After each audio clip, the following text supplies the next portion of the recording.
Ladies and gentlemen and variations thereof, welcome to the Selectives Lorecast, a casual Elder Scrolls podcast. My name is Rotten Deadite, and with me today is one person who's the only person in the world who loves me. I am James, also known as Aramithius. And there's nobody else. It's just us. Oh.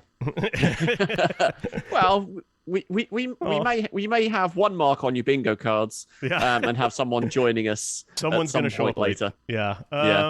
Today we're doing Sermon 16 of the 36 Lessons of Vivec, which is a funny one. I love this sermon. It's so classy. It's cute. It's really great. It's what are my collars doing? What is this about? Okay. All right. I need one of those badass like tie things that you can put underneath your tie. It like pins your collars down. Yeah. That'll make me look like the whore I am. I do look like I look like a slut today because I've only got a single Windsor, not a double Windsor like a reasonable person. Single Windsor like a slut, and that's a Brooklyn Nine-Nine reference that he ever gets. Okay. So, and for those of you on the audio, Rotten Deadite is very dapper in waistcoat and ties at the moment. I've been dapper for like 3 casts so far because I just, for shits and giggles, decided to dress like that one day, and my wife gave me a look I haven't seen in my whole life ever. And I was like, well, this is how I dress from now on. That's it. Okay. It's nothing but waistcoats. Nothing but ties. Yeah, no, this is all going in the OnlyFans calendar. Yeah. All right. So let's go. The Hortator wandered through the morning hold, wrestling with the lessons he had learned. It still kind of throws me that we're calling it the morning hold instead of morn hold, but I guess that's technically correct. So this is, okay, and we should recap. This is after the 3 lessons of the ruling kings have been taught to Nerevar by Vivec, at least one of which while Vivec was headless. Most of it, but yeah. They were slippery in his mind. He could not always keep the words straight, and he knew that this was a danger. So that's actually really... I wrote quite a lot about this on the New Whirling School because it's something that you see a lot in heavily metaphysical discussion in some very ascetic, or ascetic, I think is the term, religious cultures. They have religious texts that they don't like it when, like, the not learned, or uninitiated, or whatever you want to call it, people read them. They don't distribute them widely because sometimes they contain language that can be easily misinterpreted. Think about, for example, how everybody throws a shit every time they hear Aleister Crowley's "Do as thou wilt shall be the whole of law." Now, if you've been watching this channel at all, you know that what that means is do the things that God tells you to do. Act according to God's will. What does it sound like? Do whatever the fuck you want. It sounds like, to reference another video game series, it sounds a little bit like nothing is forbidden, nothing is true, everything is permitted, nothing is true. That's it. Yes. Which also means something very similarly complex, as it's been explained to me. James, do you have you would know this probably better than me. I know bits that it's, as far as I understand it, that phrase or something like it has a real world origin in some ecstatic Islamic traditions. Yep. That the idea of nothing is true, everything is permitted, was they basically, it was part of some religious ferment that was going on in Anatolia, basically, that when you start looking at world services, you get into some really ecstatic and fun forms of Islam, that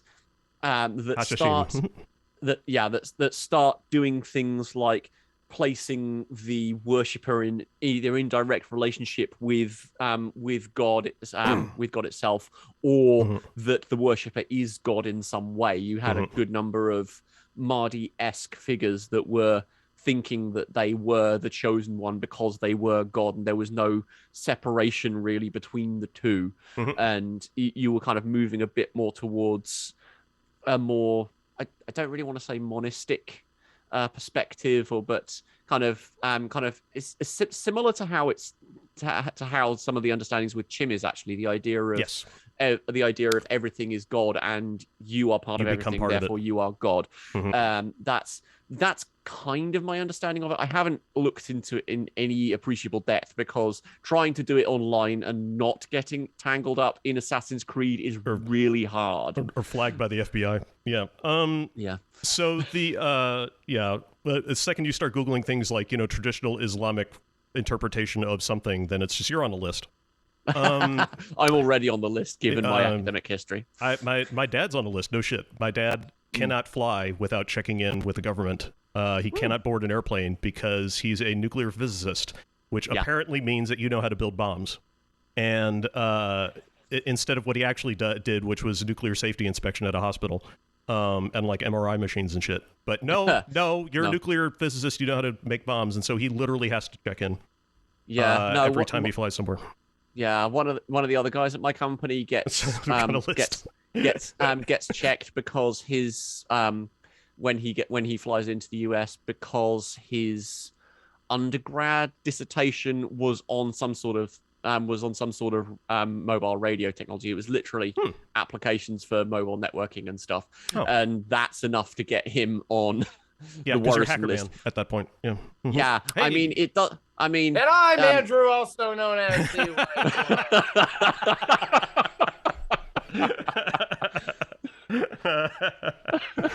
Please tell me that you were recording locally, Andrew, so I can get that in.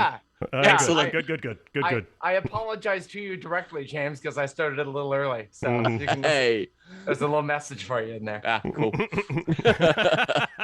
Right. I'll appreciate that. That was fucking great. But yeah, this it doesn't help that he's from India. So you've got the delights of the institutional attitude to people of that sort. Sure. That's not going to help. But yeah, he's one of the ones on a no-fly list. But yeah, I've gone. Thanks. Yeah, thanks to all sorts of my degree and the interesting websites I had to look through as part of it. It's probably not helpful. So but, yes. Anyway, my understanding of the phrase, the interpretation as it's been explained to me, which is, I mean, again, may not be accurate. So big grain of salt. Don't take my word for it. Is nothing is true, everything is permitted. Everything is permitted refers to the idea that there is no god or gods that forbids action. That we can, in other words, we can take action even if it is forbidden by gods, and therefore it is not forbidden. Because if it was forbidden, we would not be able to physically do it. That's kind of a theistic kind of existentialism almost. It is. It's actually very existential. And similarly, nothing is true means it is also existentialist. It's it's about there not being an intrinsic truth that is predetermined by essence or etc. And so it's it's very existentialist. Lord, it's also very, very Gaius Baltar. The kind of God cannot love that which is not perfect, and God loves you, therefore you are perfect. Yeah, sort of logic. If God actually forbids it, then it is in nature. Yes, it is actually fully impossible. Exactly. Yeah, I can't jump out a window and fly unassisted. Therefore, it is forbidden. But whatever. But again, if you read that line, as a matter of fact, this actually happens in one of the Assassin's Creed games. Two characters are talking to each other, and one of them says, "Well, what about that line? Nothing is forbidden, or nothing is true. Everything is permitted." And the other character's like, "That's not what that means, and you know it." And or he's saying like he was allowed to go assassinate somebody he wasn't supposed to assassinate, and the other character's like, "That's not what that means." And that's a good example of the kind of danger that the Hortator is facing at this point. He's been given all of this knowledge, but if he can't keep the meaning straight in his head, it's going to lead him down to some very bad conclusions. I think that was Black Flag. I think that was Black Flag where that happens. Okay, it might have been. I don't remember. It also is something that is, I think, a natural overflow of, if we're assuming that the Lessons of Ruling Kings are things to do with Chim, then it's because Chim is something that is constantly mutating and so on, Yeah. then trying to keep hold of it is Mhm. one huge mental effort. And the becoming slipshod in your thinking, if I can put my teeth in, Yeah, is right. is the equivalent of the stone that remembers it's really water, Right. sort of thing. So you do not abuse your powers, because this is why. And is abusing your. I don't think abusing your powers is necessarily entirely synonymous with becoming slipshod in your thinking, but it's a similar sort of thing. I think it could be. It's also reminiscent of the danger of zero sum, which is always a problem with Jim.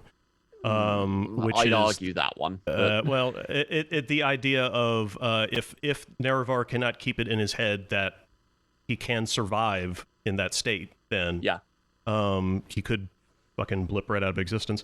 I think in the 36 lessons I specifically tried to explain zero summing as a danger, but I think I was still toying with the idea of whether or not the lessons of ruling kings were about Chim or if they were just about being a ruling king, which may not necessarily be the same thing. The problem is that the 36 lessons kind of flip-flops itself. Sometimes it seems to be talking about reaching heaven by violence. It seems to be about becoming divine. And then sometimes it seems to be just about handling your business as a ruler. And it's kind of hard to tell. Sometimes it seems to bring both of them together, you know?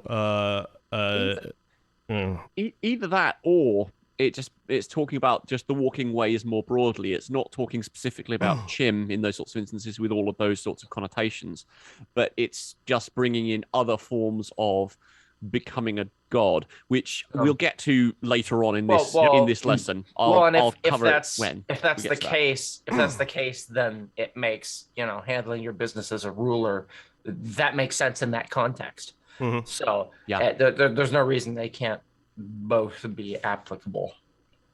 Yeah, which all kind of flows into the whole person as city, which comes in later lessons. Mm-hmm. So yeah, I have lots for callers too. We're on 16, right? Yes, we're on 16. Okay, all right. I want to make sure I had the right one open. So he wandered to find he wandered to find Vivec, his lord and master, the glory of the image of Veloth, and found him of all places in the Temple of False Thinking.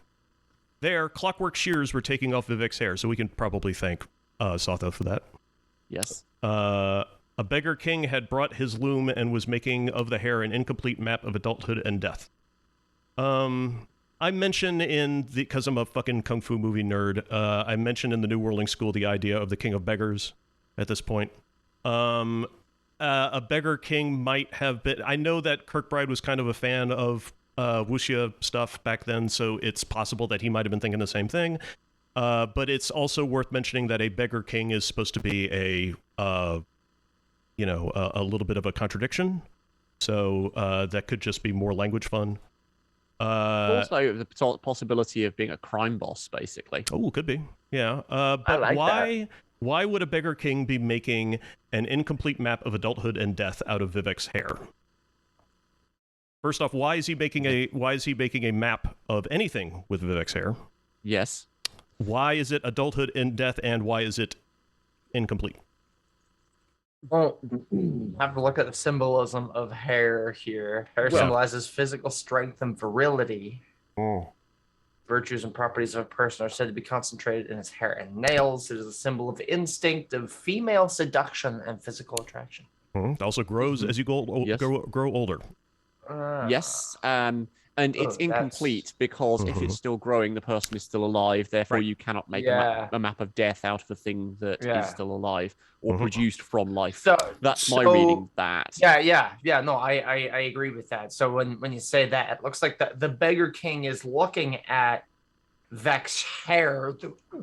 Excuse me. The way we might look at the rings in a sawn log or something to determine its age.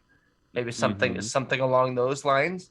I mean, that's kind of a crude analogy, but at least measuring and saying, "Oh yes, how old are you? When were you an adult? Maybe. Oh, where did I put my Miramucil?" Is there a burial rite by any chance? Does anybody happen to know in chat if there's a burial rite in some culture that involves doing something ornamental with a person's hair after death? I'm curious. I seem to recall there being Man, fucking! I should have been paying closer attention. There's an episode of Guillermo del Toro's Cabinet of Curiosities where Yeah, I've been watching that. It's pretty great. it's really good. This guy finds a piece of art made out of somebody's hair, and it's supposed to be symbolic in some way, but I don't. Yeah, I also think we can possibly bring up something that Rob has brought up in chat. The story of the Beggar King from one of Nimira's disciples. I don't remember the precise details, but Nimira's blessing is to both be to go. Blessings are to go unnoticed, to be able to always elicit pity, and there is a third one. Oh, Beggar Prince. Okay, so it doesn't quite necessarily fit. But there is a third blessing that I can't remember. It's basically things that allow you to be a really effective beggar, and which basically also turns you into a really effective information gatherer.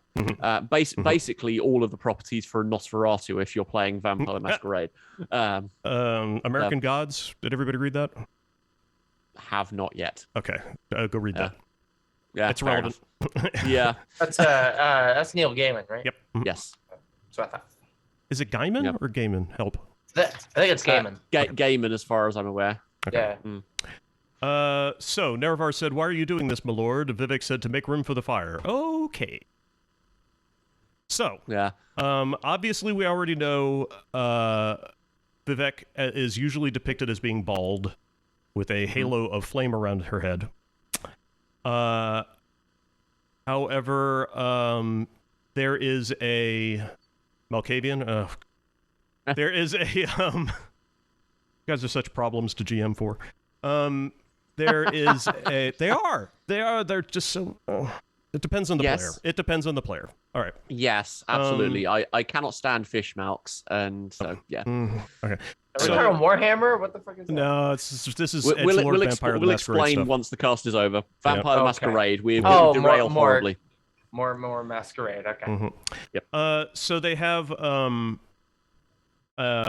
I think I've mentioned this before, but the symbolism of Vivec's flame is extensive. There's a lot of there's a lot of similar visuals in many religions, Eastern, Middle Eastern, Western. Thank you, Nightbot. There's a lot of symbolism that involves, in Western religions, it's usually a halo. Yep. But the origin of, so let's say Middle Eastern religions, you have a flame or an aura of sorts.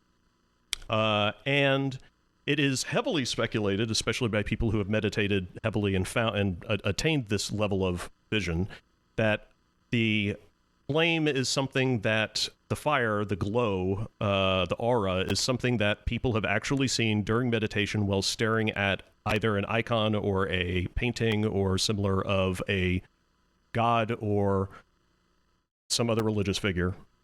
And this has also happened for Christian meditation. There's a type of prayer that very closely resembles deep meditation, which I think is pronounced hesychasm, and that feels so awkward in my mouth that I can't imagine that that's the way it's pronounced, but I think I asked a bot to pronounce it once, and that's how it came out, and I'm still skeptical.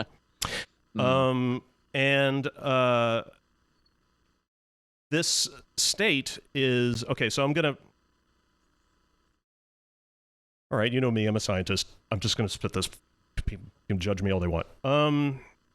There's a state at which the brain reaches during heavy meditation that begins to Lordog, that begins to resemble the way that the brain operates when a child is very young, like a toddler or newborn.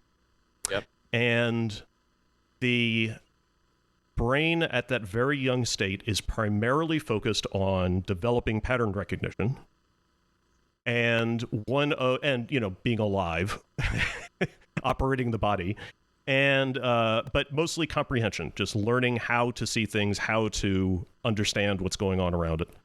And one of the yes, edge detected, sort of backlit with an aura. That's exactly right, Baka.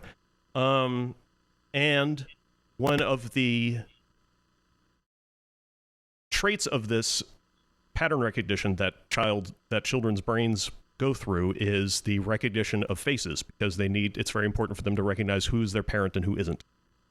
And one of the ways that the brain keeps the child focused on this idea of learning faces is to create this aura, this glow around people's faces. It is speculated that that is the state that people's brains reach during heavy meditation, and that it can work for a number of things, including objects, but because a lot of these religious folks are staring at, the image or iconography of their god, that's what gets lit up. And so that is theoretically a scientific explanation for how this works. Also, there's a gigantic number of explanations for in Middle Eastern and Western religions for the flame or aura around a person. In Hinduism, I've heard it explained as the cleansing fire that burns away sin and desire, or just desire, I think. And if we want to talk about living without desire, that's a whole nother thing that I think are probably going to end up doing for shortly. Oh yeah. And in Western religions, Christianity specifically, it's described as it's either the emanation of the Spirit of God, or it's a symbol to indicate that the person is blessed or filled with the flame or the Spirit of God. Yes. Because you wind up with, to go with the event at Pentecost, it's that they, the disciples had tongues of fire that settled on them, is the wording. It's not really described as a halo as such. That's kind of a later thing, but that's kind of the first instance of what you could think of as a halo arriving. That's also why miters are shaped the way that they are. But I think it's also worth pointing out that there's a connection between the Judeo-Christian halo and the Egyptian sun disk. Since we think of Horus or Ra or whoever, and they have the disc, it's over their head rather than behind their head, and I mean it's a pretty simple translation from one to the other. Because if you look at stained glass windows, I grew up Presbyterian, and I went to this big castle-looking church place, and the stained windows always had whatever prominent figures, and the halos were full circles behind their heads, the same way that a sun disk might be. There's also, I should mention that there is a Vietnamese bridal headdress called I'm gonna try Kandong.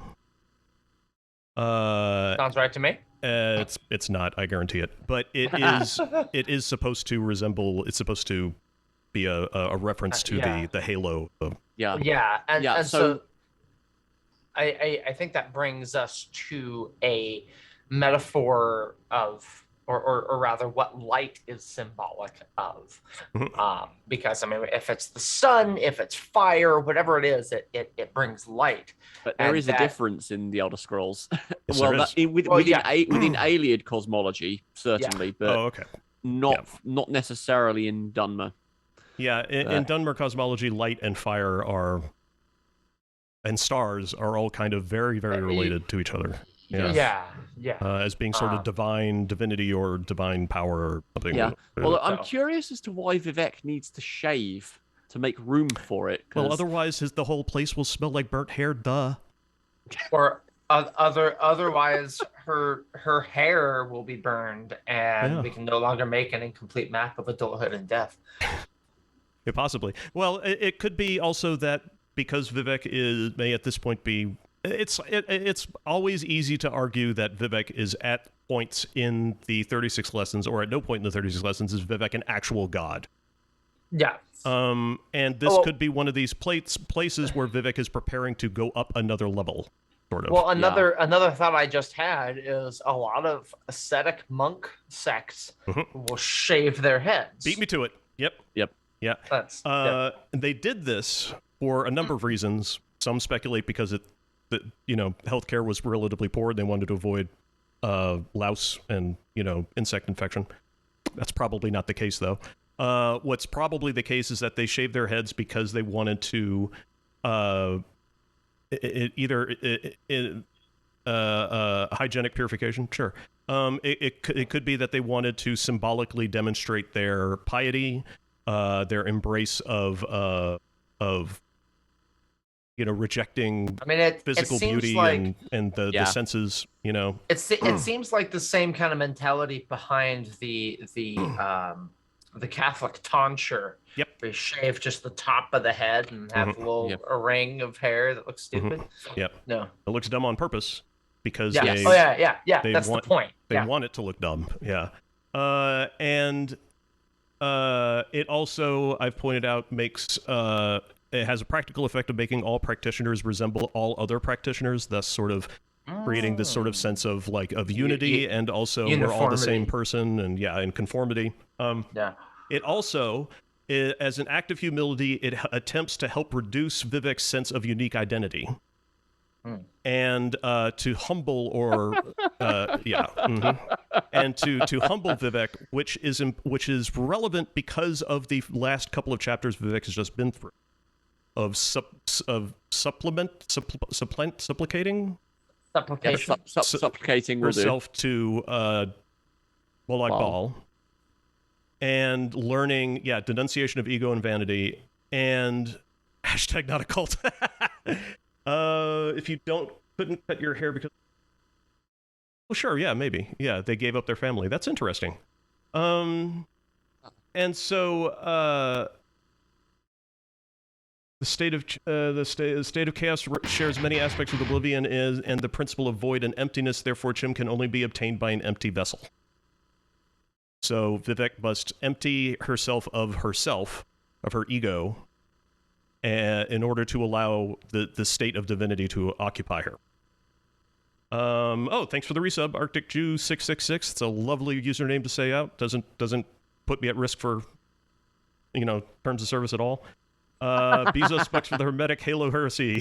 Thank you. That's fantastic, and thank you for taking money out of Jeff Bezos' pocket. He doesn't have much of it. We keep going. We'll get him eventually. Well, he has less now. Yeah, now he has less. It might be reminiscent of assault survivor trauma. Yeah, shaving a person's head can also be a thing that people do as a result of trauma. Or it's also I've forgotten what the term is, where you spontaneously lose all your hair. Yeah, that's a thing. I can't remember what that's called. That can be a trauma response as well. Yep. But then it's also kind of a bit deliberate. In that case, it's the sense in the sense of kind of assault survivor. Excessive purification is one of those things that you will do after an event like that. Yep. So that also tallies very well. I also want to highlight, before we kind of move off this whole thing, that this paragraph is one of the attempts to demean Nerevar. This is showing Nerevar to be someone who is willing to, or who needs Vivec in order to carry on functioning. He's been taught all these lessons and he's still going back to his teacher and so on. So this is still part of the 36 Lessons smear campaign. I don't think that we should let that one slide particularly. I mean, it comes up again later. Particularly in Nerevar's conversation with Almalexia. I can't remember whether that's happened yet, but where Nerevar basically just goes to Almalexia and says, "Where is Vivec? I miss him." You're going to your wife and saying you miss Vivec. It's just hasn't happened yet. Yeah, no, it hasn't happened yet. It just bugs me. But it's Vivec likes to make herself look good by putting other people down. That's just just lovely. Absolutely. This screams of personality disorder. So And the Hortator could see that Vivec was out of sorts, though not because of the impending new power to come. The Golden Warrior Poet had been exercising his water face as well, learning from the dregs before he was born. So the water face is explained actually in a second. Actually, we'll get to it. Hold on, we'll get to it. Nerevar said, "Is this to keep you from the fire?" In other words, is the water face there to protect Vivec from the fire? Vivec said, "It is so that I may see with truth. It and my place here at the altar of Padhome in the house of false thinking." Okay, where have we heard that before? Yeah. But anyway, the altar of Padhome in the house of false thinking. Where is the altar of Padhome kept? In the house of Boethia. Yes. So the house of Boethia is also called the house of false thinking. Yes, and it also it's again part of the ongoing slandering campaign of this is the stuff that came before and it's wrong because it's the devious, inchangeable Daedra rather than the benevolent and lovely tribunal. So this is saying Daedra worship is false thinking is the way of unpacking that.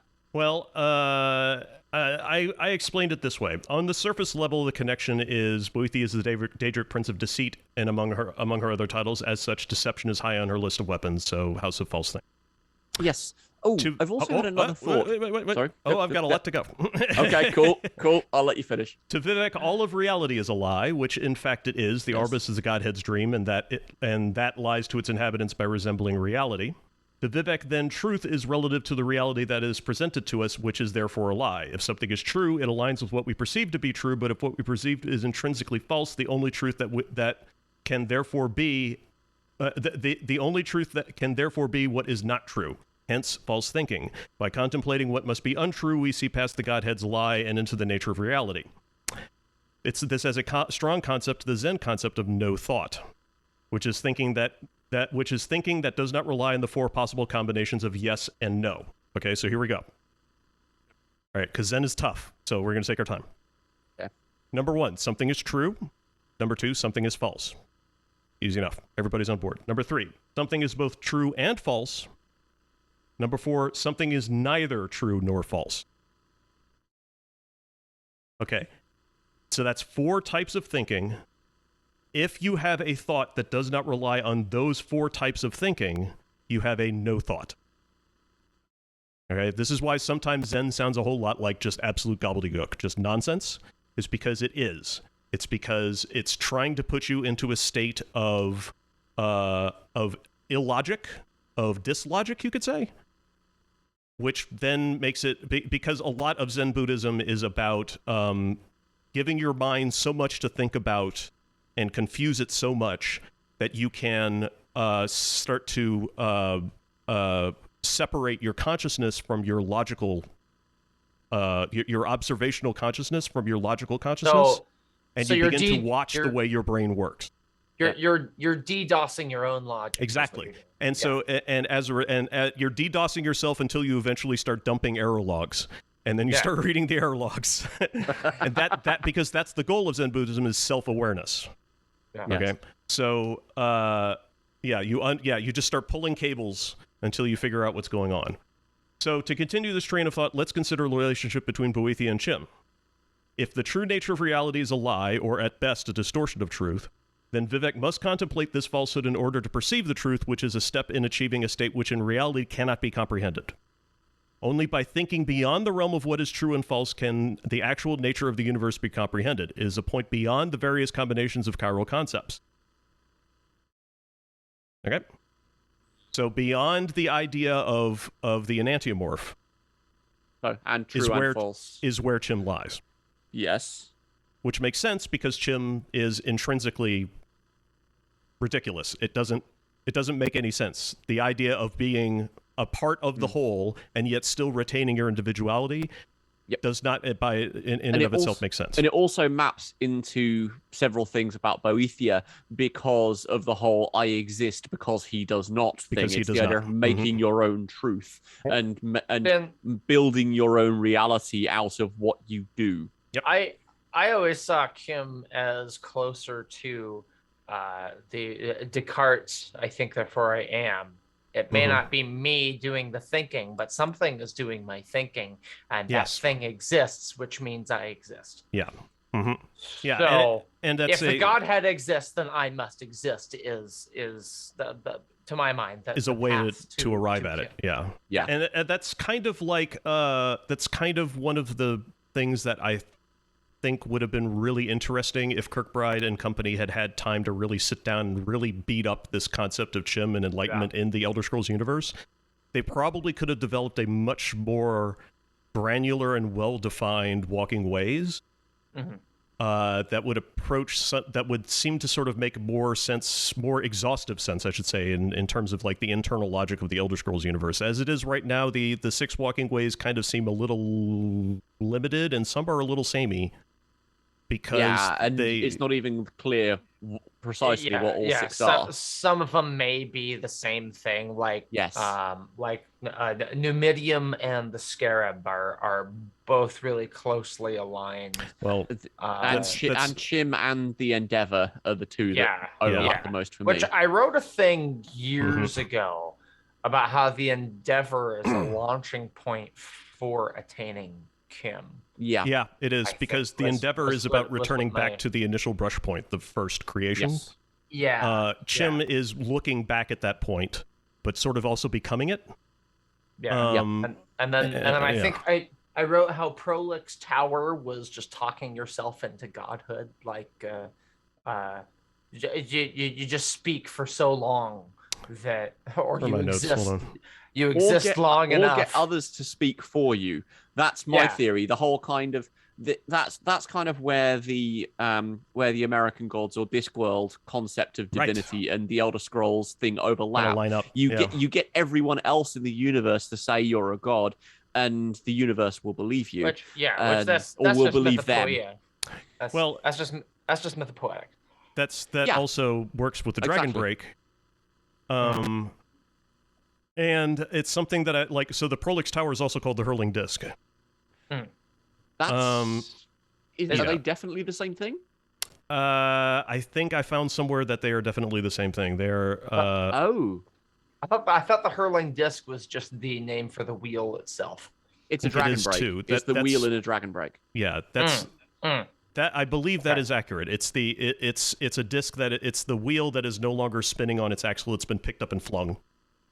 It's a wheel that has no spokes, and everything that implies about frisbee, if you will. Yes. The smoking tire after the end of the car wreck. You know. Boing, boing, boing. It's the in every Speed Racer wreck. It seems every time a car crashes in Speed Racer, a wheel just goes off the like bouncing off into the. I just always find that funny. Those tires, whatever they're making them out of, just fantastic. A visual Wilhelm scream. Yeah. So there's I've actually got a lot of notes on the, as I would, on the 6 walking ways, and and I think there are a few errors when they're written down. They're listed off in the 36 lessons out of order, for example. Yep. Which doesn't help a lot of people. And I think it's possible that they may have been, that the list that's made in the 36 lessons is incomplete. Yes, there's I only clocked about 3. Well, what was the, because I've always used... Like, he lists them off. The Numidium, the Endeavor, the Prolix Tower, Chim, the Antiomorphism, the Transfers. That's not 36 lessons. That's the love letter from the 5th era. Oh, it is love letter. Yeah, okay. Yeah, so that's Jubal anyway. Yeah. Well, I've always relied on Lady Nerevar's list in the Imperial Library, just because that always seemed to be the most well reasoned. It is, and I think I found a flaw in it, but I need to go back and read it again, because I think what I actually found was that I just didn't fully understand what she was talking about. So I need to go back and double check, because I think I might have just missed a point. I tended to go with Brynjar's list because that's the easiest one to find on Reddit. Yeah. But we should see if Lady N wants to do one of these sometime. She gets invites every time I send off. Does she? She should do. Yeah, she's on the list. All right. So, the water face cannot lie. It comes from the ocean, which is too busy to think, much less lie. Moving water resembles truth by its trembling. There's a lot of things that we can talk about here. Yes. This is the first time that the lessons have talked about truth, and there's always an implication of violence when truth comes up in these things. In particular, blunt force trauma. I'm not. I've heard that Vivec, or I've heard that truth, is connected to Baal in some ways because of how this sort of thing plays out. But I'm a little skeptical of that because truth is equated with hammering and maces and so on. And that's because that lesson had to have something to do with maces. Yeah, I suppose. but no, it comes up in multiple lessons, and I will flag them as they come. But in the 36 lessons, Molag Bal is associated with spears more than maces. Yep. I mean, there is the mace of Molag Bal as an artifact. It's hard to ignore. I appreciate that's there, so you've got an association there. But in the 36 lessons, Baal is never really associated with that same sort of violence. Yeah. So I'm skeptical of Baal being connected with truth in that way in the 36 lessons. It could be that there is a broader connection beyond 36 lessons, and I'm just being too pig-headed to look outside one of the most extensive metaphysical lore texts we've had in the Elder Scrolls. But yeah. One thing that I'm thinking about, moving water resembles truth by its trembling. I think about that famous quote from Bruce Lee, where he talks about how you must become water because water can flow or it can crash. If you put water in a cup, it becomes the cup. If you put it in a teapot, it becomes the teapot. Be water, my friend. Be like water, my friend. Yeah. Yes. No, yeah, and that's kind of the idea of reacting to what your opponent is doing, getting out of the way, and using their momentum against them is basically which is a Tai Chi kind of cyclical. Well, there's in my experience, much more sort of Wing Chun, which is one of the martial arts that Bruce Lee initially learned. He was taught by Ip Man. So there's not Donnie Yen. Yes, there's 4 types of internal kung fu styles. Traditionally, 4 types. Tai Chi, which you already know. Xing Yi, which a lot of people don't know, which is a very interesting style of mostly. I think it's northern. It's a lot of upper fist work. Baguashan, which is my favorite, which involves a lot of circular movement, and Liu He Bafa, which is translated roughly as Chinese water boxing. I would very highly suggest looking into water boxing as on YouTube videos or something like that. It is worth watching. It's really something else. I'm gonna do that right now. So it comes from the ocean, which is too busy to think, much less lie. Knowing what we know about the ocean and the Elder Scrolls universe, what's that about? What's that about? It's basically proposing the idea of the ocean as a massive store of stuff, of recollections and everything else, if we're talking about water as memory, at least. Yeah. But there's no thought. There's no. I was about to say there's no thought involved in memory, which is technically not true. But there is no, or at least there shouldn't be, any reconstruction, any processing involved in memory. It's just this is what you remember as things were experienced. It's not necessarily what actually happened, but there is no adjustment to what happened because there is no reprocessing of the data, so to speak. I don't know whether they necessarily intended water as memory when this was written, but yeah. I'm not sure either. I don't know when that idea happened. I suspect it probably they were rolling it around in their heads, possibly, or they were. Or I got to tell you, I wish we had a Glorantha expert on this because I strongly suspect that things like this might be borrowed from Glorantha, and I just don't know enough about the setting to be able to tell you. Do we have Captain with us? As far as I'm aware, Captain knows a fair amount about that. I don't know if he's in. But Yeah, I don't see him in chat. He may not be. no, I've not seen him so far tonight. But we can check in. Some fucking mod he made. Hi, Cap. We love you. Love you. Okay. I just love Doc more. And so,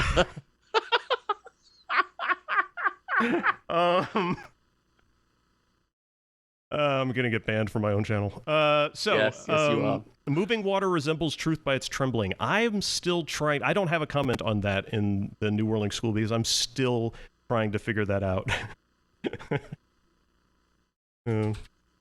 I'm still trying to figure out.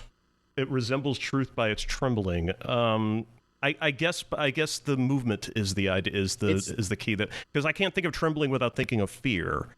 Yes, and it's fear of violence, so I go along that sort of route. But I think what we're supposed to think of when he says trembling, I think we're supposed to think of just movement, of vibration, of constant quivering. Yep. So Nerevar said, "I'm afraid to become slipshod in my thinking." Vivec said, "Reach heaven by violence." Then everybody ready? Here we go. Oh boy. Hey. Speaking of sentences that can be misinterpreted by people who aren't like learned, this is one, and boy does it get misinterpreted. There's a lot to unpack here because we still to this day, or I still to this day, am not 100% sure if Vivec means heaven as in Aetherius, or divinity, or victory, or godhood, or the fact that that's not a proper noun. Yeah. I think can inform a little bit. It's not a whole lot of clarification. Yeah. But the fact that it's not a capital H tells me that it must be some kind of metaphor. Yeah.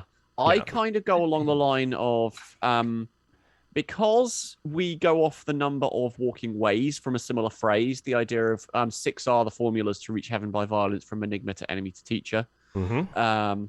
Well, wow. I mean, if that, you said it right there. If reaching heaven by violence involves enigma, enemy, and teacher, yes. I mean that. I mean, what does that tell us? I mean, I'm literally having too many thoughts to. They're whizzing past so fast I can't catch them. It almost sounds to me like I'm imagining kind of a Full Metal Jacket situation. Enigma, you get the fresh recruits, they don't know what's going on.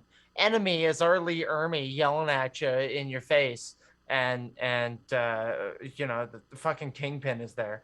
Yeah.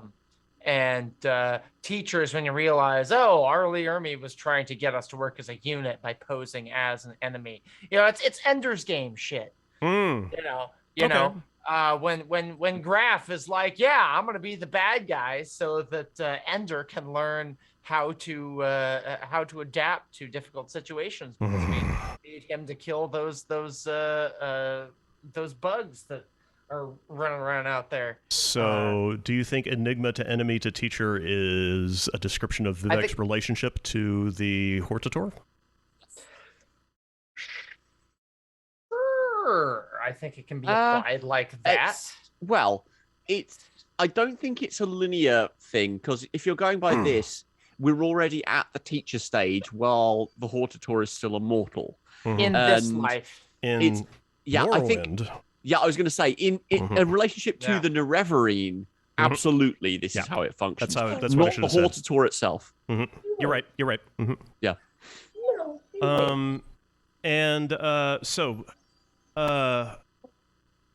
It's worth mentioning that Aleister Crowley loved to say that love often resembles hate.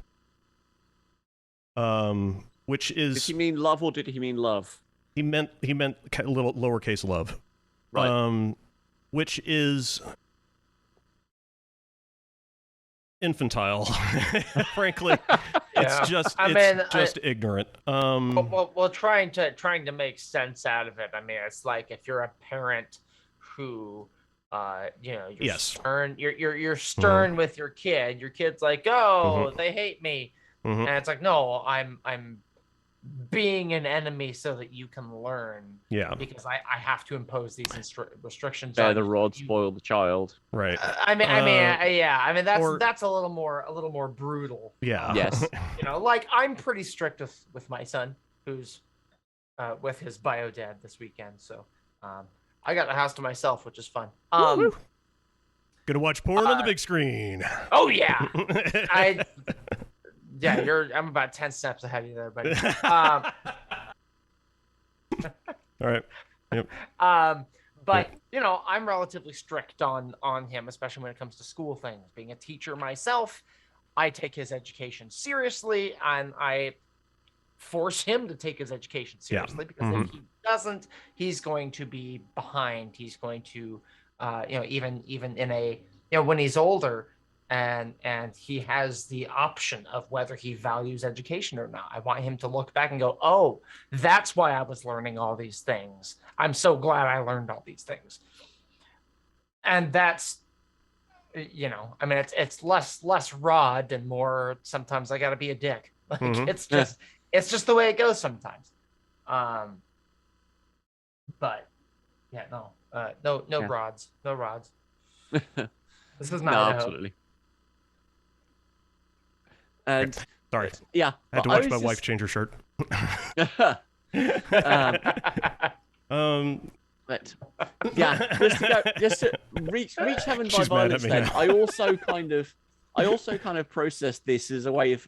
He says, Nerevar says, I'm afraid to become slipshod on my thinking, and Vivec says, well, reach heaven by violence. Then Yeah. that's If you can't do anything else, do that. yeah. It's the sense of, well, if you're not going to understand the lessons I'm teaching you, become divine by doing something else. Well, that's brute force brute force that shit. And that's Here's a thought that I just had. What if Vivec is telling Nerevar, I want you to go and throw yourself into violence so that you can die enough times to come back as the right one. crap. That might actually be. That does kind of line up with the way Vivec likes to treat that dude. Yeah. Yeah. Yeah. So it's reach heaven. Heaven being the proper Nerevarine, which is the player character, or it could reference Jubal if we want to think about it that way. But Coda wasn't a thing yet. Yeah. Yeah. So that's a little more shaky. But reaching heaven by violence, you die so many times. And something I was thinking about the other day when if you die when fighting Dagoth, he says, "Oh, poor Nerevar, better luck on your next incarnation." Yeah. Yeah. And he says that so we know that we're coming back again. And Dagoth knows that too. But so if Vivec is like, yeah, just we're just gonna play the lottery. We're just gonna roll it again and again and again until you are the right combination that can take care of Dagoth. Until you you take the right form. Yeah. Yeah, and maybe that's what the enemy is for. So when in Morrowind we are being hunted by the temple because we're a heretic or whatever, that's Vivec going, okay, let's test it. Let's see. It's Right. I will murder him again and again until he knows this. Yeah. Yeah. And I don't think that's completely. I think so, but I think I'm coming from the perspective of Vivec telling Nerevar this. So he's saying you should reach heaven by violence. It's sort of I do like the interpretation of Vivec just saying, look, if you can't figure out any of the 6 walking ways or how to become a ruling king, or if any of my teachings aren't die until you do. helping, just kick a lot of ass. And I can't help but imagine that might be sort of like Vivec's point here, that reach heaven for Vivec is like reaching victory. It's like I mean, it might be the metaphor might be a little more specific in this particular case when we're talking about this level up spear. That's fucking what I did, dude. Did you see my Morrowind playthrough? It's reach heaven by violence is more about like go and become victorious by just kick a lot of ass. Just get out there and just fuck shit up. And And I want to play Morrowind again now. I think I might do that later. Yeah. And so so here we go. Well, hold on. Do I have anything in my notes that is relevant? It's a lot of speculation about reach heaven by violence, mostly. Yeah, it's a lot of guessing. Because I didn't want to completely explain the whole thing at this point because it becomes very relevant in later chapters. So, I gotta hold on to some stuff because otherwise some of the later lessons are going to be like 4 comments, and Do not blow your load early. Yeah, exactly. Oh yeah, no. So to quiet his mind, the Hortator chose from the fight racks an axe. He named it and moved on to the first moon. Okay, so all right. I would have really enjoyed getting Nerevar's axe in Morrowind. That would have been fun. It didn't show up in ESO either, and that's a shame. Yeah. But I think that would have been a lot of fun. Well, I wonder if the first moon is a fighting stance. No, it's the first moon. No. Current thinking is that this is Masser. Just based on just because Secunda seems to indicate secondary. Yeah. No logic other than that whatsoever. Nobody got asked. We just went probably Masser. So Nerevar was greeted by the Parliament of Craters. Okay, sentient landscape. I literally asked Kirkbride, "Are you talking about talking craters?" And he said, "Yeah." So yeah, of course I was. Like with the. Did I stutter? It's which a is lovely image. It is. It's what I mean. It's such a great thing of the idea that the moon's or just like craters that don't even move or anything like that, but they just speak to you somehow. Like the wind travels through them and you hear their voice. Or the Hortator lands on the moon. One of the craters is like, "Hey, sup, dude? Hey, bro. Hey, bro. Hey, bro. What you doing? Hey, you landed on the moon? All right. Yeah. Take it easy." Everybody on the moon everybody on the moon sounds like we're from New Zealand. That's fine. You know what? I don't have a problem with that. But for purposes of this conversation, we're all going to sound. Yeah, sure. Yeah, no, no. Oh, shall we get on with it then? Yeah. Come on, bro. I got some fish in my chiliban. Hey, bro. Okay. It's gotta sound like Korg. Yeah, exactly. Yeah, I got some fish in my chiliban. Which is actually just it's literally Taika Waititi's native accent. That's literally just what he sounds like. Korg is Taika Waititi pretending to be Rhys Darby. Yeah, right. Yeah. Mm-hmm. And that's just the way he talks. That's his accent. I am kind of curious. Why does the moon have a parliament? It's a good question. I think the reason why he was greeted by the Parliament of Craters is because he was a ruling king of the Earth. Because it says, "Who knew him by title and resented his presence, for he wanted to be a ruling king of Earth, and this was the lunar realm."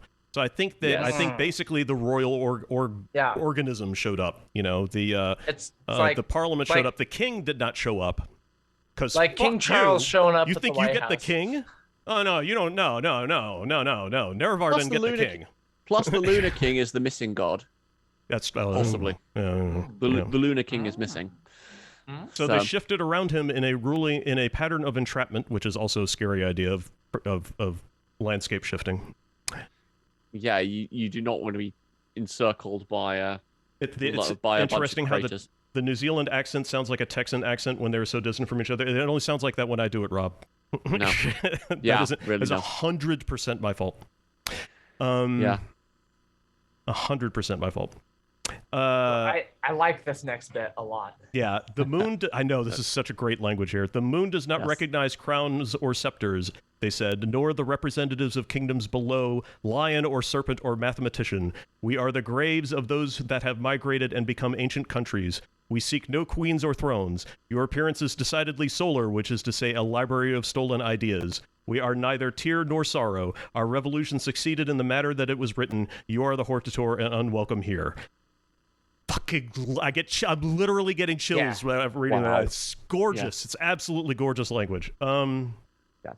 Really, really wonderful. Okay, so the moon does not Yeah, recognize just crowns before- or scepters. Just before we dig into that, then, if the language is that absolutely gorgeous, is this something that is one of those situations where Kirkbride liked the sound of it, and that's the only reason it is the way it is? It might be. It is very poetic. Yeah, This which is... I think we kind of there was a backspin. non-verbal agreement that we're gonna avoid trying to explain stuff like that because it's just kind of handmade. It looked pretty to Kirkbride, and so he wrote it like that. But like poetry for Kirkbride is a visual medium, as much as an auditory or I think, literary medium. So yes. Well, I mean, jumping into it, the moon does not recognize crowns or scepters. That's pretty straightforward to me. You're on the moon here. We don't see you or your authority. Crowns and scepters being the symbols of. No, they don't recognize any authority, which kind of, as much as I was joking about Locan being the king of the moon, if there is such a thing as the king of the moon, the Parliament would not recognize it. In that respect, is the Parliament is the Parliament of Craters is Masser possibly communist? Yeah, well, it's Republican at least. Okay, sure, yeah. It's I forgot the Monty Python line about the peasant in the mud talking about the rotating representative. Collective. Yeah, that's autonomous collective. Yeah, that's it. I didn't vote for you. I didn't vote for you. You don't vote for the king. So crowns are generally symbolically represent the right to rule. The scepter then in turn represents military might. Might, yeah. Which is why it is often awarded to the king's general when it isn't also granted to the king. So the Parliament of Craters does not recognize mortal authority of any kind, granted neither by royalty nor might. The moon is above such things. Hey! Yeah, which I think plays into some Chinese mythology, personally. Because like China was always called the Middle Kingdom because it sits between heaven and the earth. Yes. Good point. And this is always something that I've associated with Vivec, is because as Lord of the Middle Air, like there's a lot of good stuff that you can derive from that. Well, it's the idea of Nerevar as king of the earth, and Vivec as king of the Middle Air, and Set. I don't know whether is Set explicitly king of the sea at any point. Because I am is king of is queen of the stars. Stars, yeah. But where was I going with this? Fuck it. I forget. Sorry, I completely derailed no, you're good. You're good. But my fault for smoking a bowl before we started. All good. Yeah. Well, I'm posting something in chat. And it's also the YouTube video. Watch it after. Okay, cool. Like a primer on New Zealand accents. So. Basically, if you want, this is true for both Aussie and New Zealand accents. That from my perspective as a Brit, for the US it's a little different. E's go to I, and I's go to and A's go to E. Yeah. And in New Zealand, I's go to you. So you could sit out on the deck with your cuds. I could fit 8 and 9 cuds on my deck. That's merging into South African. Yeah, it is. It is. Well, actually, it does. The New Zealand accent does have a little bit of South African in it. Yes. Yeah. You've got the cadence right, and the short, quick syllables. Yes. Yeah, but if you're in New Zealand, you could legitimately be told to put your dick of cards away. Dick of cards away. No, when I do an Australian accent, g'day mate, how are you? Yeah. I always have to. I'm from Down Under, so you got that Down Under. It's Stephen Fry likes to say that Australians put way more vowels in a word than is necessary.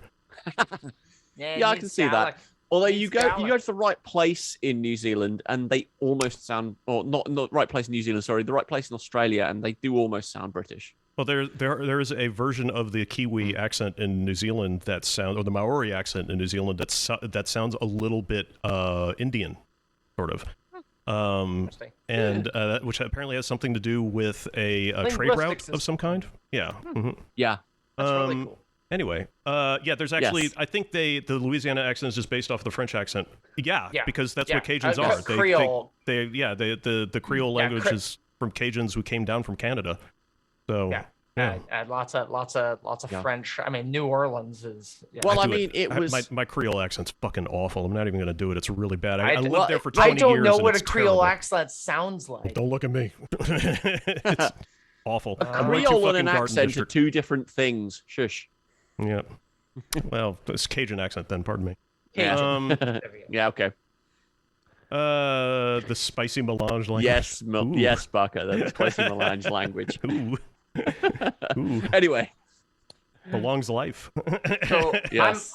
I'm looking at the Okay. phrase lion, serpent, or mathematician. Serpent or mathematician. Okay, so I dug into this hard, No. and it seems clear in context that these three symbols should correlate to a country, race, or area in Tamriel. Really? It seems clear Okay. because of the previous line, nor the representatives of kingdoms below, lion or serpent or mathematician. So you're thinking Khajiit, Argonian, and Well, Sothasil? mathematician I reasoned was Dwemer, possibly. I leapt the enantiomorph personally. Well, okay. I suggested that the serpent is man due to the culture-spanning depictions of Lorcan as a serpent. Yep. I don't think there's any. Warrior, thief, and mage could be backup. We'll get to that. There's no deity I can think of Yep. that a lion would be associated Right. with. No. Outside of Khajiiti, the Khajiiti pantheon, just because The they're main. Khajiit and therefore yeah. feline. Well, Um, I also suggested it's possible to go even broader in our interpretation and suggest that it could be a mythical depiction of good and evil. So lion I mean, and this- serpent as good and evil, and mathematician being Yeah. logic and therefore neither. that tracks, because if you look at heraldry, European heraldry, you see lots of lions and serpents in those sorts of devices. And usually, seeing the lion and serpent fighting, the lion's usually beating the serpent, or something along those lines. Being thoroughly pedantic, depending on how the lion is portrayed in heraldry, it can be a leopard. Oh, okay. Huh. Yes, if Why a you've leopard? got, I have no idea. But when a lion is presented like the three lions on the England shield, so to speak. Yeah. When they're presented like that, they're supposedly leopards, if I remember correctly. Interesting. Um, I'm thinking of the ones that are rearing up. Yeah, the ones that are rampant, if you're wanting the proper Rampant. heraldic term. Yes, if they're up on their hind legs, it's rampant. But yeah, as far as I'm aware, lions that are not rampant do not exist. But this is me Interesting. picking. Yeah. No. This is me with a very, very fuzzy knowledge of heraldry. Oh, so you know more than I do. I mean, Yeah. it's actually relevant to you in proximity. I'm over here in the fucking New World, yeah. like in the Oregon territory is where I'm at. Mhm. Yeah, and Classics, you do not say three lions on a shirt because it immediately leads to singing to afterwards. three wolves on a shirt. Yeah. No. So anyway, lion and serpent are very clear symbols. Yeah. And Yes. I mean, no matter how you slice it, the lion is usually a symbol of, royalty or majesty or and some of that, they're the king of the jungle, right? Whereas the serpent, I mean, especially if we're thinking of biblical imagery, the serpent is always, it slithers on its belly and it's poison and it what are you laughing at? Is something going on in chat? I'm missing. Yeah. Oh, yeah. Yes. That's little Good too deep constructive for me. insanity in chat. Yeah. Okay. All right. But mathematician. And if you don't understand, I will explain afterwards. You will listen to the song and it will be in your head. But anyway. Great. Mathematician makes me think of mortals in general. Really?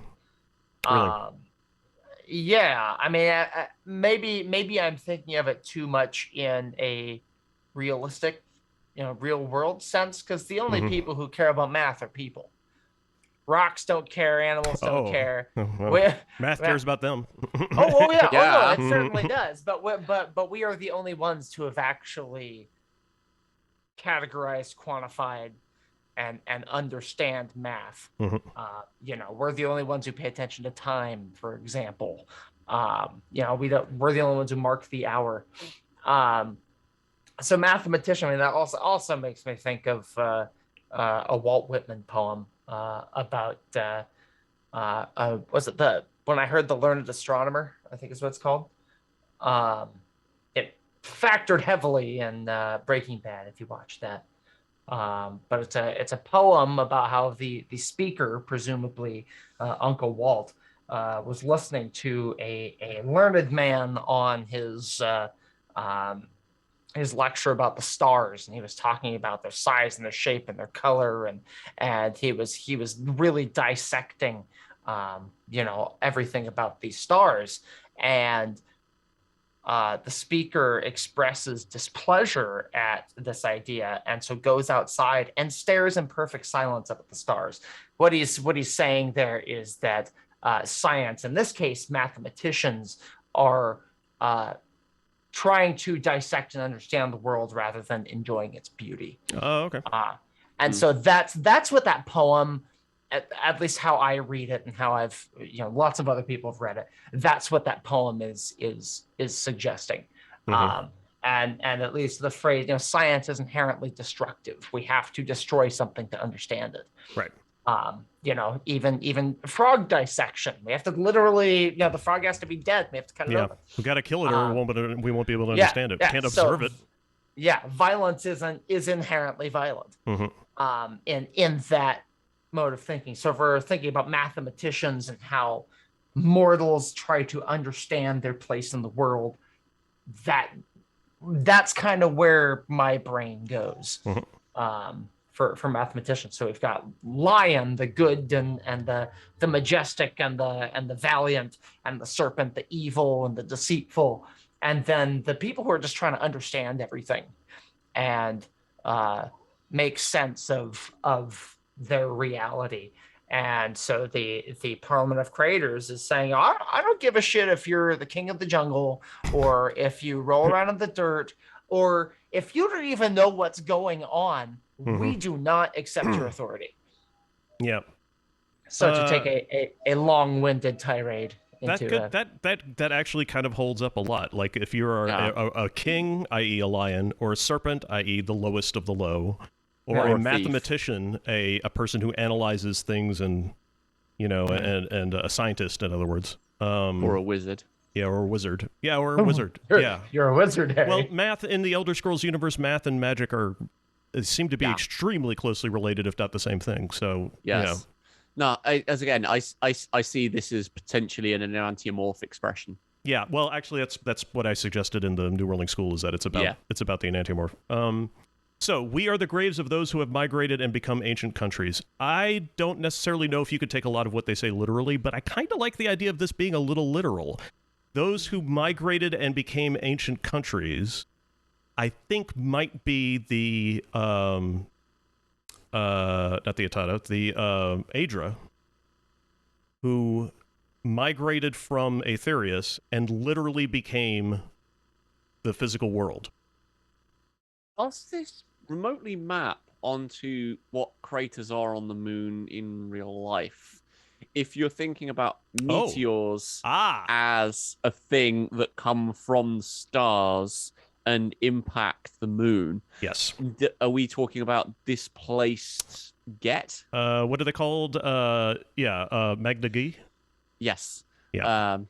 That's sort of the thought that I was kind of working with.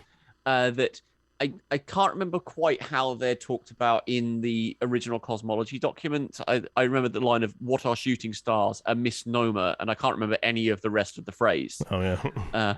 But as to what actually goes into any more detail, but if you're Oh, sorry. My brain is now running away into conspiracy thoughts of Lig being the moons and No, don't do that. and yeah, and then things like the Magnagi doing things to Murrune's Dagon in the bowels of Lig and all of the connections therein.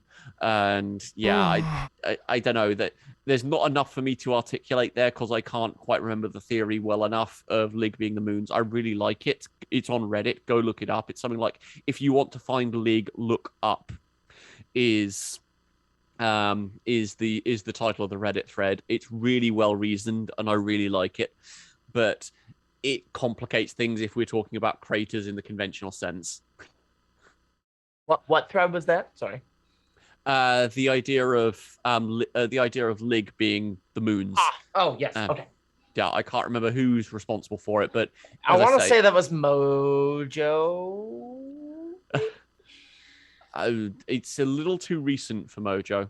Or Evan. Tell you what, I'll look it up at some point during the cast and we can get to it.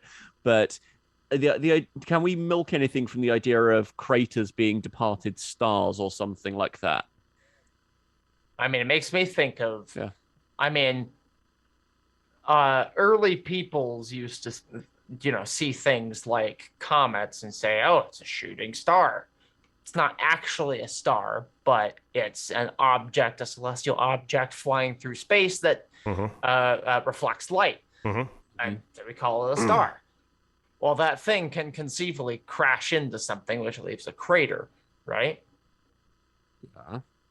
Sure. So, if we think of meteorites or whatever as stars, then the craters would be what's left behind after that star has died and made an impact. So that crater, we could say, is a ghost of a star. Ah. Yeah. That's a Okay. Yeah. That's the Those box, who migrated and became for... ancient countries, though. What is ancient country? Ooh. Yeah. That. Yeah. Graves of those who have migrated and become ancient countries. I mean, we don't know of Tatterdemalion? Hey! Unless it's something to do with Atmora, we don't really have mass migration in Tamriel. Yeah. I mean, yeah, we do. Unless it's... I mean, Chimer unless it's... Who? Unless the it's... Chimer? Oh.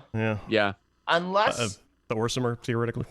Unless it's talking about perhaps the 12 worlds of creation as celestial objects. We are the graves of those who have migrated, who have been forced into Mundus and become ancient countries. It's tough, right? It's tough. Yeah.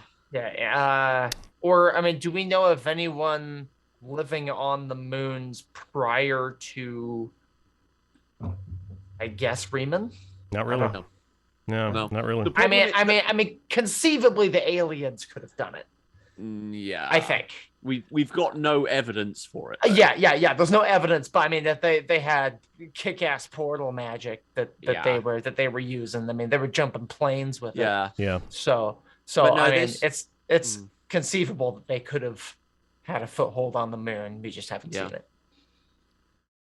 I'm going to cancel my ESO subscription, and they're going to announce the next expansion, and it's going to be on the moon. I just fucking know it. I just know it. Now, we've already been to one. Smart money is on the little piece. Smart money is on the Telvanus Peninsula. Yeah. Oh, yeah. Well, I don't know. There's part of me that desperately wants Telvanus, but there's also part of me that thinks that dealing with slavery as much as you'd have to deal with Telvanus is not politically good. But see, then they bring in the twin lamps.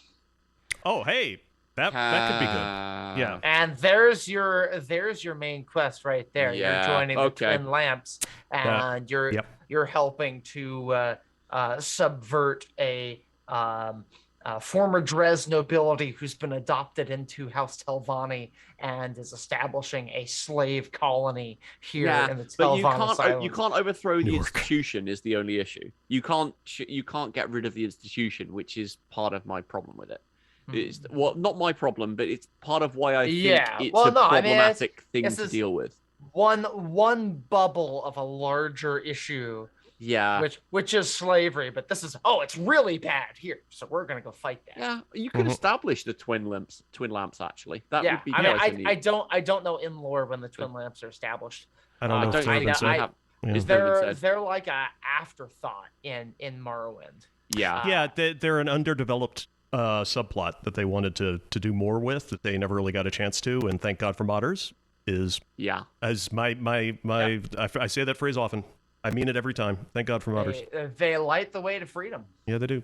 And boob mod. So your appearance is decidedly solar, which is to say a library of stolen ideas. We've never dealt with Magnus's library before. No. I like Magnus's library. And I have thoughts. But solar, which is to say decidedly a library of stolen ideas, which is that Nerevar does not act on his own inspiration, but rather the orders or tutelage of others such as Vivec. They are suggesting that Nerevar, like Magnus, who is also decidedly solar, and the other Itata are incapable of leading by their own path, as Lorcan did. Yeah, I was going to say, is that simply saying that Magnus is Lorcan's... He's just following Lorcan's pattern and not having any original ideas of his own, or is there something else to that? I think they would suggest that Lorcan did have original ideas of his own. Oh, yeah, but Magnus didn't. Yes.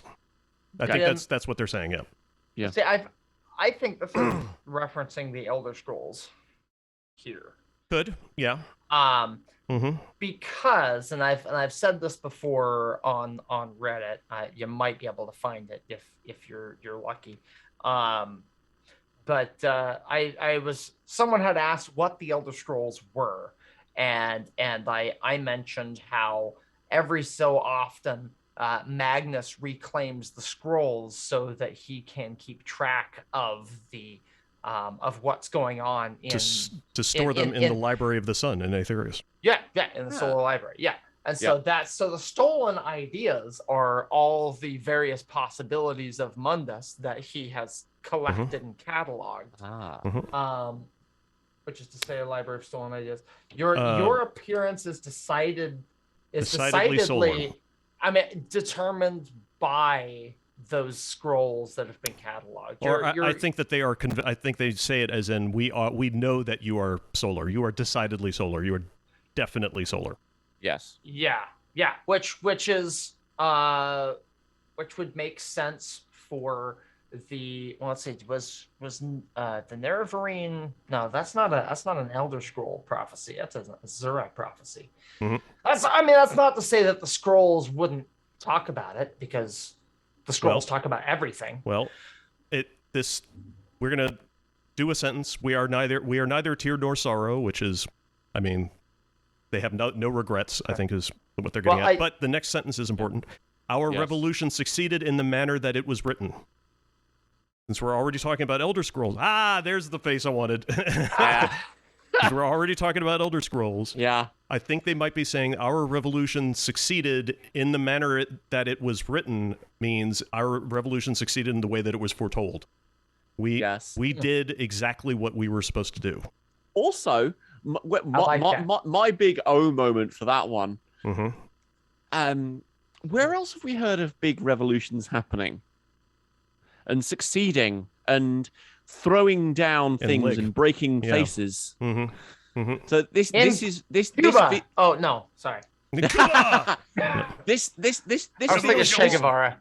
feels like a reference to Lig in my mind. I think. Well, I mean, let's think real quick. Does this predate on the naming of Lig, or does Lig predate? Okay. So, I mean, that's not to say that the idea of Lig didn't exist in Kirkbride's head somewhere as some undefined, thing. But I think he may have been referencing the evolutionary ancestors of Lig, Yes. so to speak. Yeah, no, that's absolutely true. There's so many ideas in Morrowind that were kind of half formed, or there were nods to. Like, I'm convinced the towers were mentioned in Beyond the Ages of Man. Really? Yes, because you look at the text. It talks about White Gold Tower and various other things. But the way that it talks about them, it capitalizes them in slightly odd places. Like it talks about First Age Wizard Towers, which is not capitalized, and that's the only. It's really, really subtle. But I kind of read through it in retrospect, and it's kind of it's weird that those kind of fall the way they do, unless they had the idea of the towers in mind when that text was being written. Rieman's first era, right? Riemann is late first era. Okay. Yes. Yeah, So late first era into second era. Theoretically, Battlespires are first era, theoretically. Yes. I mean, assuming that they were established in the very early parts of Riemann's reign, because the second era wasn't announced until partway, at least early in Riemann's reign. Because he had begun his conquest. He had already been crowned as emperor before the first era ended, if I recall. Yeah, well, the first era ended with the fall of the last Roman emperor. So, okay, so maybe I'm wrong about second era. I was thinking that the Riemann dynasty lasted up through maybe the early. There were a few Riemanns. Have you been reading the Tatterdemalion wiki? I've been trying to go through that. That would possibly explain the confusion. Yeah, because it's possible that we wrote something in there that's wrong or wholly original, and you may have gotten that kind of tied up. No, I've gone through some of the posts in the Tatterdev. The posts are fine, but the wiki is for that. Well, after we're done, you should shoot me a link to the wiki so I can. Oh, it's in the top bar navigation bar. Is it? Oh, okay. Yeah, of the Reddit. It's specifically the subreddit's wiki. So yeah, you'll find it. Great, excellent. So you are the Hortatord unwelcome here, and so Nerevar carved at the grave ghosts until he was out of breath, and their parliament could make no new laws. Interesting. He said, "I am not of the slaves that perish." Okay. This is another quote, a Crowley quote. It's kind of nice because you could just find those and go, "Oh, that's Crowley," and then you think you're done. Nope. Anyway, but Nerevar, this is actually pretty obvious. He's basically saying, I'm not some. Daddy ain't raised no bitch ass, of the members of Parliament, only a few survived the Hortators attack. A surviving crater said, "Appropriation is nothing new." Oh, this is more great language. I'll read the whole thing. Yeah. Appropriation is nothing new. Everything happens of itself. This motif is by no means associated with hero myths. You have not acted with the creative impulse. You fall below the weight of destiny. We are graves, but not coffins. Know the difference. You have only dug more and supplied no ghosts to reside within. Central to your claim is the predominance of frail events. To be judged by the earth is to sit on a throne of wonder why. Damage us, and you will find naught but the absence of our dead. Oh, good. Fuck. That last sentence. Last sentence is. It's like fill your pockets with seeds so dandelions will grow in your corpse. It's fucking dope. It's dope. So appropriation. I'm gonna remember that line for the rest of my life. God bless Ukraine. I'm gonna remember that for the rest of my life. Yeah. So appropriation is nothing new. That's saying nothing is original. Yeah. Pretty much everything is stolen from somewhere. Yeah. There are no new ideas.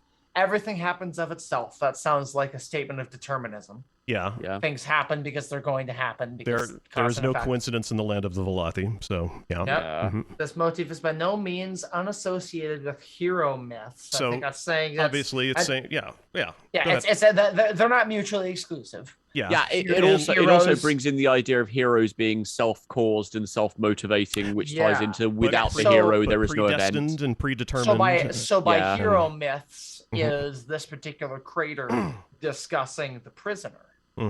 Right. Yes. Because if we're making an association between the Parliament of Craters and the missing god who is Lorcan, and there's the idea that the prisoners are some semblance of Lorcan experiencing his own reality. I don't know that I track with it personally, but it's an idea that I've heard because there's been assumption that most player characters have been Shezarines. There was an assumption, as it turns out, that was not the case. I was going to say it maps more to Shezarines than it does to prisoners, but yes. I personally went before. I admit I'm conflating the two on purpose. Well, before Skyrim came out, or I should say before Coda came out, I was convinced the last Dragonborn in Skyrim was going to be a Shezarine. And I was sure I was right. Came out on 11/11/11. The last Dragonborn, son of Akatosh, son of Lorcan. Come on, man. Yeah. Akatosh and Lorcan are kind of the same thing. Yeah. Time and space. And I mean, for a lot of people, that's still a debate, especially if you go through test. Well, if you read Coda, it ain't. Yeah. But it's still a great thing. Yeah, I know, right? Happy 11 years. Jesus. Come on, man. Man. So, okay, you have not acted with the creative impulse. You fall below the weight of destiny. They're basically saying you're just doing what you're supposed to do. You're not exercising your own will. You are following your programming. Yeah, we are graves but not coffins. Know the difference. Oh, yes, I'm sorry, go ahead. But if you are following your will in the Crowleyan sense, you are following your destiny and all the rest of it anyway, unless I've misunderstood. That's the hard part about Crowley's concept of will, is it's sort of like depends on whether or not you believe that God has a destiny and a plan for everybody. I'm not sure that Crowley did. I think that he sort of thought of God as being like this constant, like, chaotic influence. I say chaotic, but I mean basically what I mean is ineffable. I mean and so and Taoism kind of also suggests that yes, we have a destiny, but you're never going to know what it is. So relax. It's a question of how different is will from Dharma. Right. So yeah. I've got this. Sorry. No, well, I was just going to say that's kind of one of the things that's always sort of bothered me about the 36 Lessons is that it like Crowley's will fits well with the idea of everything is predestined and there is no coincidence. But the philosophy of Vivec specifically seems to be so friendly towards the idea of chaos and random, unpredictable bullshit that it's kind of hard to get those two to balance in my head, to reconcile. Yeah. Well, it's not so much that Vivec is pro chaos. Vivec is pro free will. Yeah, he's extreme freedom. Yeah. Yeah. Pro options, radical freedom, radical freedom. That's what I meant. Yeah. And so it's not so much that you are pre-programmed to follow your will in the sense of your destiny and what you are always programmed to do, but so that there is that tension between what your will is in the Crowleyan sense and what your will to what the will to power is, or whatever words you want to attach to that. That it's the will in the libertarian sense, as Bakker is trying to pluck out. And the idea of, well, be free to do whatever you like. We want to be free. Whatever you will to do what we want to do. Yeah, we want to get loaded, and we want to have a good time. And well, at least if you listen to Sothasil's comments about Vivec wants to be everything. Yes. So, absolutely. I am looking at this page on USP right now, and under the weight of destiny, they have that hyperlink to the Elder Scrolls. Yeah. So I'm not the only one to Mhm. have made a connection between. I think it's a good bet. I mean, Yeah. I think the Library of Stolen Ideas. Mhm. I think that supports my argument about that being relevant to the Elder Scrolls. Yeah, but for heroes, Elder Scrolls are not Destiny; they're just turning points. Sure, yeah, and so that's kind of, if we're talking about this determinism and Vivec's kind of meandering through a line between determinism and chaos. Yeah. The Elder Scrolls are that sort of de facto rule of deterministic law. Because to my mind, the Elder Scrolls are they appear as scrolls. They're mortal manifestations of windows into various dimensions of space time, and so that's why you go blind, because you're trying to comprehend what's essentially seventh dimensional, logic. You're because when you look through the seventh dimension, you're looking at all possible timelines, all possible past, presents, and futures, whether they happened or not. So, of course, everything is foretold, because even the things that don't happen are foretold, but we never hear about those things. Because they didn't happen. It didn't happen. It's not important. And Yeah, but they're all true, especially the falsehoods. Exactly. Yes. Yeah, exactly. And so we have different scrolls that are relevant to different aspects of reality. So, hey, we have the dragon scroll. Anything that has to do with dragons is mentioned of in the scroll in terms of possible past, presents, and futures. And so that's just how things are organized. And this is the organizational system that Magnus is using to catalog all this information.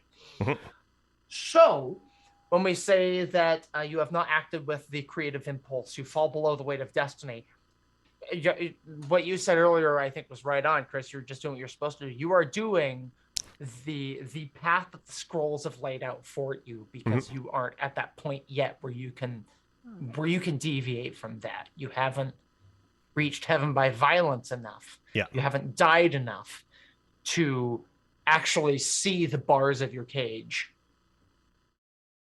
I'm getting more into prisoner dialogue. I'm just kind of curious though how much because this is kind of the questions for Sermon 18 as well, that are there any kind of links between that in terms of the text that would explicitly tie that? Because there's questions about can Vivec be more than Vivec, and which Sermon 18's answer is definitively no. Yeah, and that's what Amalexia tells him. Yeah. Well, and keeping Sotha Sil's dialogue in mind with that at the same time, it seems to me that Vivec is trying to find the boundaries of her determinism. Where is how much room limit? does he have to exercise your own will? And that I think is sort of like the debate that Vivec is having internally is if everything is predetermined and there are no coincidences, then how much say do I have in what's going on in my life? Yeah, whereas Sotha Sil is content to be within the prison. Yeah. And be aware of the bars. Sotha Sil doesn't seem interested in understanding the breadth of this space that he's got within this prison. But Vivec, that's all Vivec cares about. Right.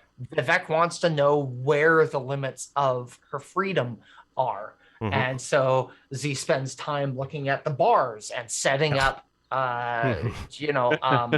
contingencies in the form of the Hortator. Sotha Sil's trying to figure out why concrete works the way it does. Yeah. But back to graves, not coffins. Yeah. Know the difference.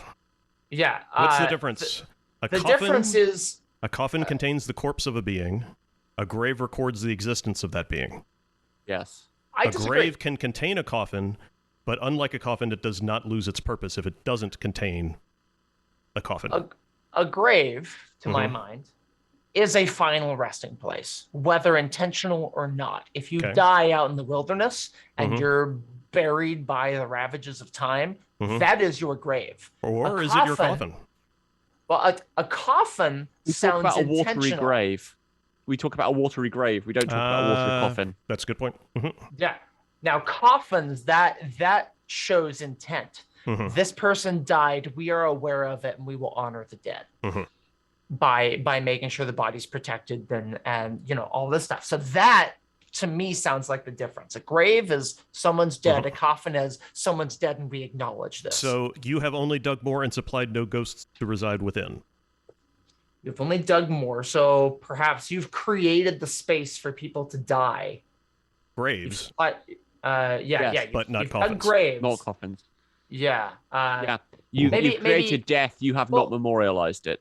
Well, yeah, and supplied no ghost to reside within. You haven't. There So aren't that enough. you've created coffins, but not grave. That I think that tracks Mhm. because I was Yeah. thinking Vivec is. Oh no, this is the Space Hortator. void absence of stuff. This is the Hortator Yeah. the creator is speaking to, not Vivec. Yeah, we Yeah. have conflicting notions of.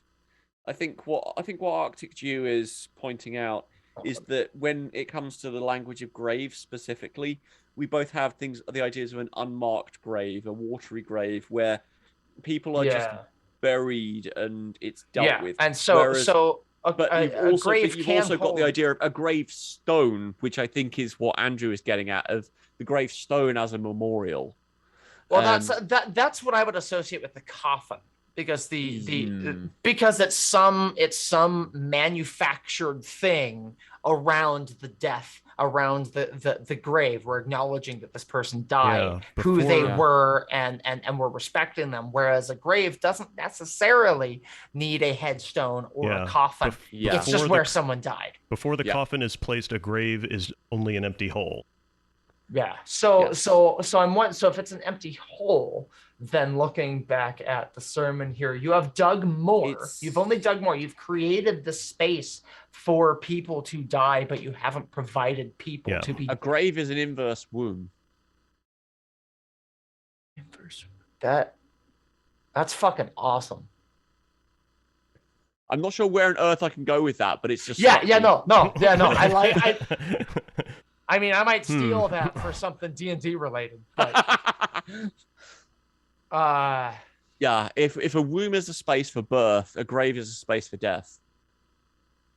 Instead of being ejected from it, you are placed in it. And early peoples, I mean, if we look, especially in the Middle East, there are if we find like graves in the sand, rock cairns and things like that. A lot of the bodies are in the fetal position. You've noticed that? Yeah. They're buried, curled up. Even if you look at the mummies in Morrowind, if you go into the Ashlander, that the Ashlander tombs, the mummies are kind of huddled up in a fetal position. I don't know if that's relevant, but I don't know. We're just exploring it. So central to your claim is the predominance of frail events. Central to your claim, predominance of frail events. His claim is that he is not of the slaves that perish, but the Parliament of Craters argues that he only bases his claim on the events of his past, which, since they are only performed according to his destiny, are frail and matter little. Yes. He has only done what is expected of him, tasks that were prepared by others for him to complete, as though he has ticked off goals on a quest log. Yeah. And so they mean very little to people who care only about the exercise of will. Yeah, you've said what I was thinking, but in better words. Well, I wrote it down years ago, so it doesn't matter. Yeah. Well, years ago, you was smarter than me. Thank you, Past Chris. To be judged by the earth is to sit on a throne of wonder why. So, though he may become a king, Nerevar will still continue to be judged by the earth, which is to say that he will always be mortal, from the earth, of the earth, judged by the earth. His throne will still be that of wonder why. He will never have the answer that truly matters. Why did I do all of this? He might ask himself. What is the point? How did I get here? My God, what have I done? Here's a thing that I just thought of. Okay. May throw a wrench into some stuff here. We know that the Hortator has only dug more. There's a pile of dirt there, right? Yeah. If to be judged by the earth is sit on a throne and wonder why, I'm imagining Hortator sitting on that pile of dirt, that freshly overturned dirt, having no one to bury, to inter into this grave. Is that a judgment on the Hortator and yes. the Hortator's value as a leader? He still doesn't know why he's there. He knocked it. He said, Vivec said, seek heaven by violence. And so he walked up there and started doing stuff, but he didn't know why he was doing it. He started digging graves. He started digging graves. So to be judged by the earth. Oh, fuck. I said, oh, fuck. Oh. Yeah, to be judged by the earth is to sit on a throne of wonder why. I'm just curious about the phrase wonder why, and so I've just done a quick search for it. It appears in the first sermon. I return that. It sounds to me like it's in the same vein of the barons who move like this. Yeah, it grammatically it doesn't really make sense. Yeah, but I return. It's in sermon 1. It's I return now to haunt the warriors who fell and still wonder why. So hold on. Who fell? But what warriors? I return now to haunt the warriors who fell and still wonder why. I'm trying to work out the grammar while skimming. It's a Daedra that's telling. It's a Daedra. So the Daedra is. It sounds like the Daedra is walking upon a kingdom with no king, something like that. Whereas the Hortator is a king with no kingdom. Yeah, I would also potentially link it to causality. To sit on a throne of wonder why, and for that to be connected to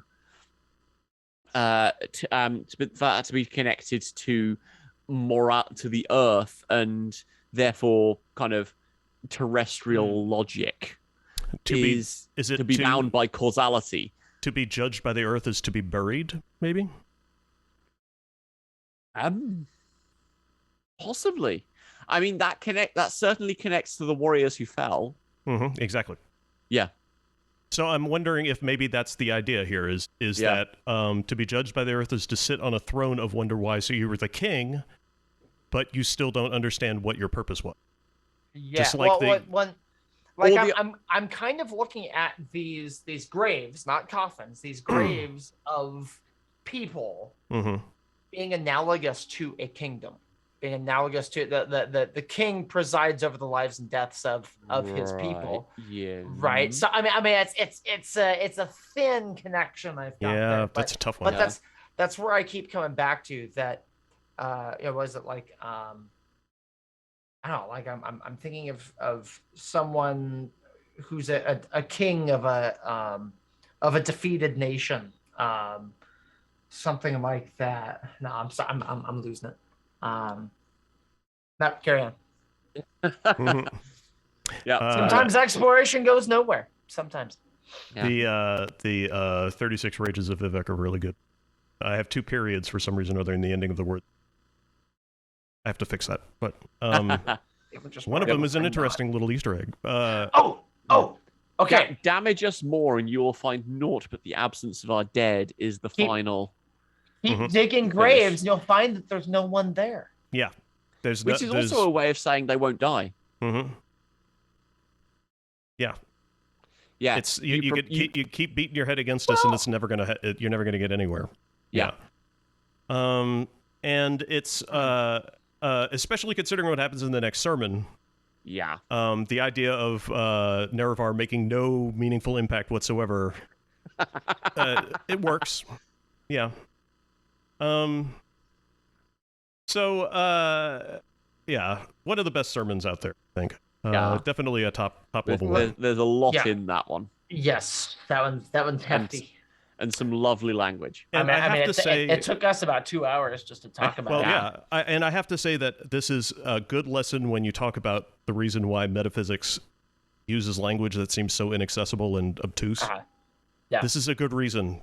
This is a good lesson to refer to when you talk about stuff like that, is because sometimes the traditional use of words, sometimes there is no usable word in the English language to explain the concept. And so Yeah. instead of Well, doing and what the I know- Germans do, which is just create a new word that's made up of the words that we're trying to explain. Yeah, I mean, I've seen Vivek use kennings before. Mhm. I think in the sermons, he's I don't recall what kenning it was for those who aren't familiar with the term. A kenning is essentially taking two words and combining them to create a kind of like what the Germans do, sort of. It's more. Fashbacker. Yeah, it's more common in like in like a Beowulf context. Kenning, can you spell that? I'm curious. Kenning. Oh, because I cannot find that word anywhere in the Imperial Library. But Oh, yeah. Mhm. Yeah, no, it's a linguistic device. Okay. Rather than a feature of lore. So it's a compound expression of Old English and Old Norse poetry with metaphorical meaning. So if I were to have a wound hoe, I'm talking about a sword because it is a tool, an implement that delivers wounds. Yeah. Mhm. That would be an example. Okay. Yeah, but there's also the idea of to me, kenning is just knowledge, which if you go with Etymologically, yeah, it may very well have the same root. if you go with Northern English dialect and Scottish dialect, do you ken? Do you Yeah. understand? That's right. Yeah. Mhm. Yeah. And beyond that's beyond what your I ken. a Yeah. kenning is an understanding of something. Yeah. So I'm looking at the etymological tree here. Yeah, we've got Old Norse kenna, to know or to perceive. Yeah. English ken, and then Yeah. kenning. I only know Yeah, the term so it's- kenning from the We Free Men. Oh, Yeah. or Ken. Yeah. Do you Ken? Yeah, no, it's Yeah, exactly. That's precisely how it gets when I used. was in college, we did a reading of Beowulf, and we spent a whole day Oh. talking Oh, about okay. that. That must have been a good time. Yeah. Yeah. Lotorio in Dutch. Kennen Kennen means knowing or being- knowing. Ah. Neat. So yes, So- good Germanic roots You there. can- yeah. Well, in Dutch, kennen, So yeah, cool stuff. Yeah. Neat. yeah. Okay. I mentioned the We Yeah. Free Men, and my wife went, ooh. What Nobody is doesn't your love 'em. wife not listening to the stream if there's going to be comments from this? Oh She yeah, gets yeah. half No, of it. I mean, Okay. Or a third of it, I- as it were. You know. Yeah. I feel like we're all nerdy enough to get some joy out of things like linguistics and etymology and yeah, it's fun stuff. All right. Yeah, So I think that's it though. that's it. Yeah. We really milked the shit out of this one. Oh yeah. Sermon 17 is next, and then Sermon 18. We're going to try and do something special for Sermon 18, so we will Yes. send out the signal fires well before that happens. And as it marks the halfway point, and it's also a very important sermon for Vivek, at least. The dog just walked up, Mhm. put her tongue directly in my mouth, and then walked away. That Yeah. was. She licks her butthole. Are you not going to talk about Akavir? No. No, not at the moment. Oh, No. Something I wanted to. I mean, in Sermon 18, yes, we probably will. Yeah, absolutely. before Yeah. before But- we hop off. Oh, I was- bingo. GG. Well done. Well played, sir. Well played. Krezix, well played. Well played. Well played. Oh, All right, folks. I thought I said something funny. I didn't understand, so I was just kind of smiling. Krazik's got us. Well done, sir. Yes. Well done. Okay, so we will see you guys in 2 weeks. Everybody, bye bye. Okay. Bye. Bye.